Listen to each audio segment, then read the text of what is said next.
We are back out at Rancho Bonita, Zephyrhills, Florida, and I have not been here in at least a month and a half, maybe 2 months. And since then, it's rained, and a lot has changed.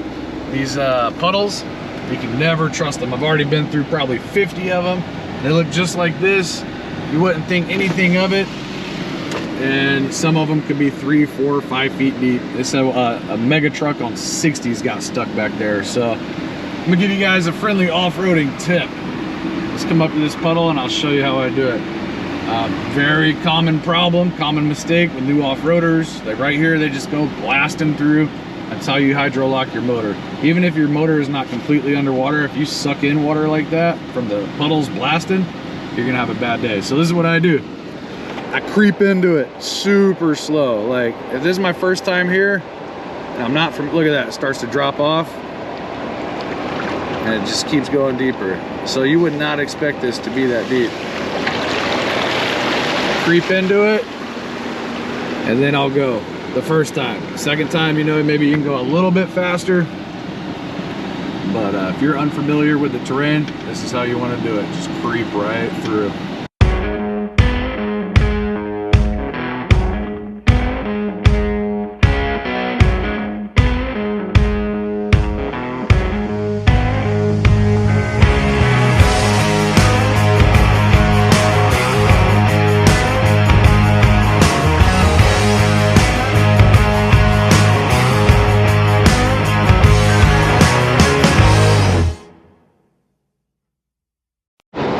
One of the things that makes me nervous out here is you come in to sections like this where you have to go through it. You can't get around it. So we're gonna creep into it and hopefully it doesn't just drop off on me.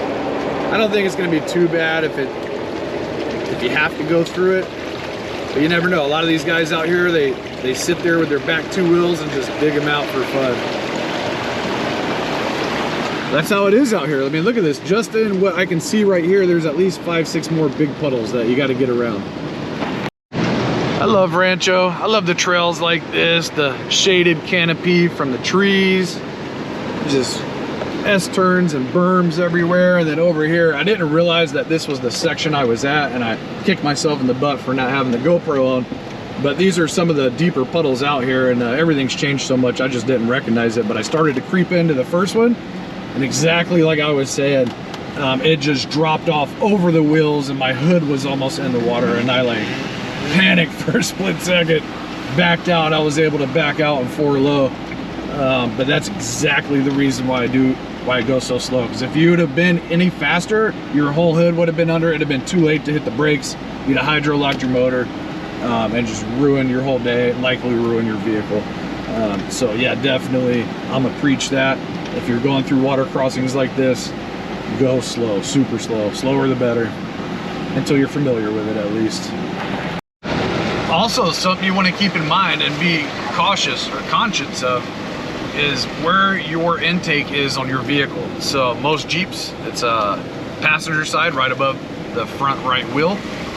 So that tells me that if I see an area is a little bit higher on one side, I'm gonna take every precaution I can to keep that intake side as high as possible. So I would rather dip my driver's side into a puddle and then dip my intake side in. But yeah, something to keep in mind. Another friendly tip. And dude, whew, you got some tree roots back there that jumbled everything up. But so luckily there's a detour right here where I don't have to go through all these big puddles, but it's more kind of like ATV stuff. It's lots of berms, lots of sharp turns, but this is the type of stuff you love in side-by-sides, 4-wheelers and all that. Now we're all getting out of the sun. Yeah, yeah, hold on. For sure. Joyce. Appreciate it. Later, man. I didn't say Hooked everybody up with some D-rings and some straps. Appreciate it, brother. Yeah, man. Anytime, yeah, for sure. Man. Anytime. There you go.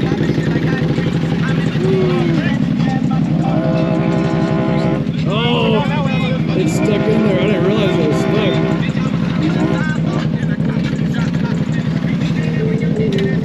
Woo.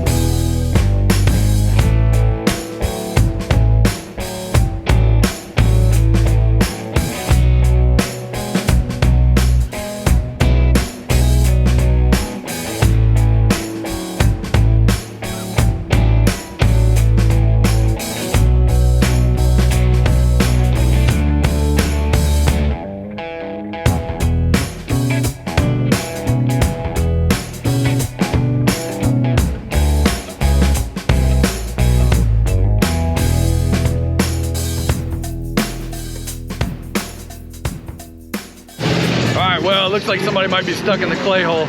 A lot of people have been making it through lately because there's a lot of water in it now, and I feel like the water is actually helping out to where it's kind of compacting all the nasty mud. But if you watch my other videos, this is like the worst hole out here. Almost nobody makes it, but in the last month or so, some of the bigger ATVs have been making it.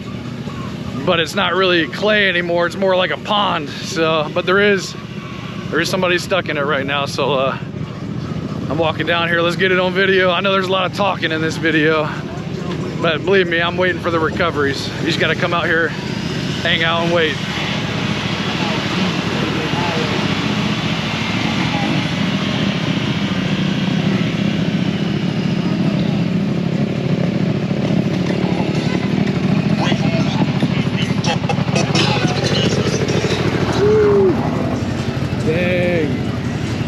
Yeah, see, nobody made that before.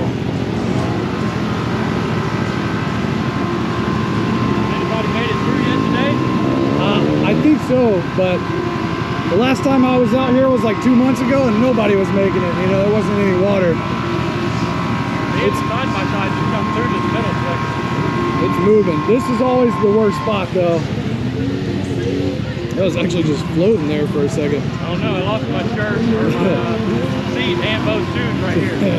There's so many shoes in this hole, you can just see flip-flops and Crocs, and like my other video, the guy lost like $100 boot. There goes the Crocs.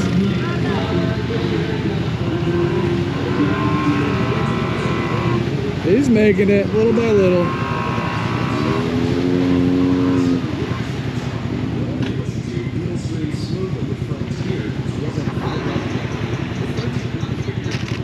Oh, there's the seat. Did you throw the seat? The seat's floating away. There you go.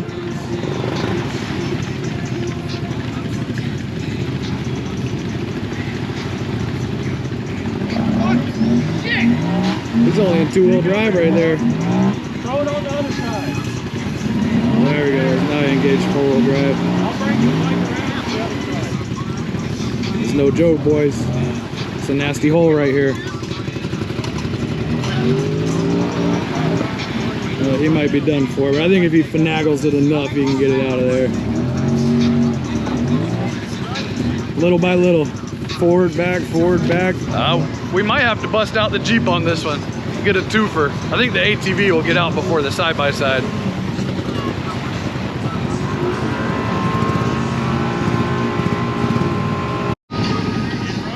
Said he thinks he broke four-wheel drive. It looks like it's only two-wheel drive right now. Hard to tell, but either an axle or something in there.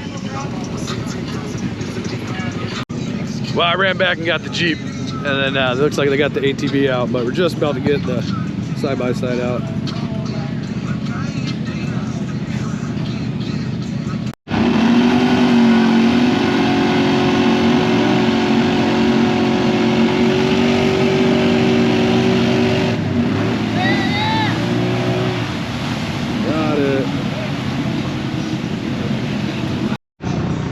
Well, I just walked over there. He said it's got a broken front axle, so we're gonna zip tie it up. I always have zip ties on me. So bust out. I always carry this thing on me, the Rhino tool roll. It's got all these different pouches. They're all removable. You can take it off, and they're all labeled. So wrenches, pliers, miscellaneous tools. This one says specialty, and guess what's in it for me? Duct tape and zip ties, yes sir. Hook them up with some zip ties. Get that axle out of the way, and it should be good. Yeah, that's no good. We've seen that before.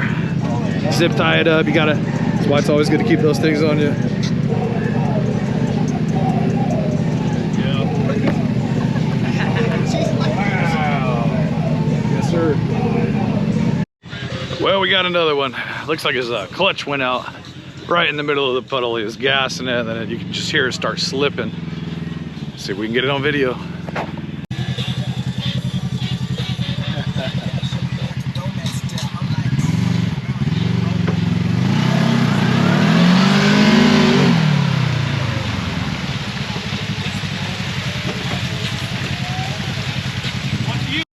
We may have another one. Let's see if they need help. Looks like it's stalled out. You guys good or you need help? You good?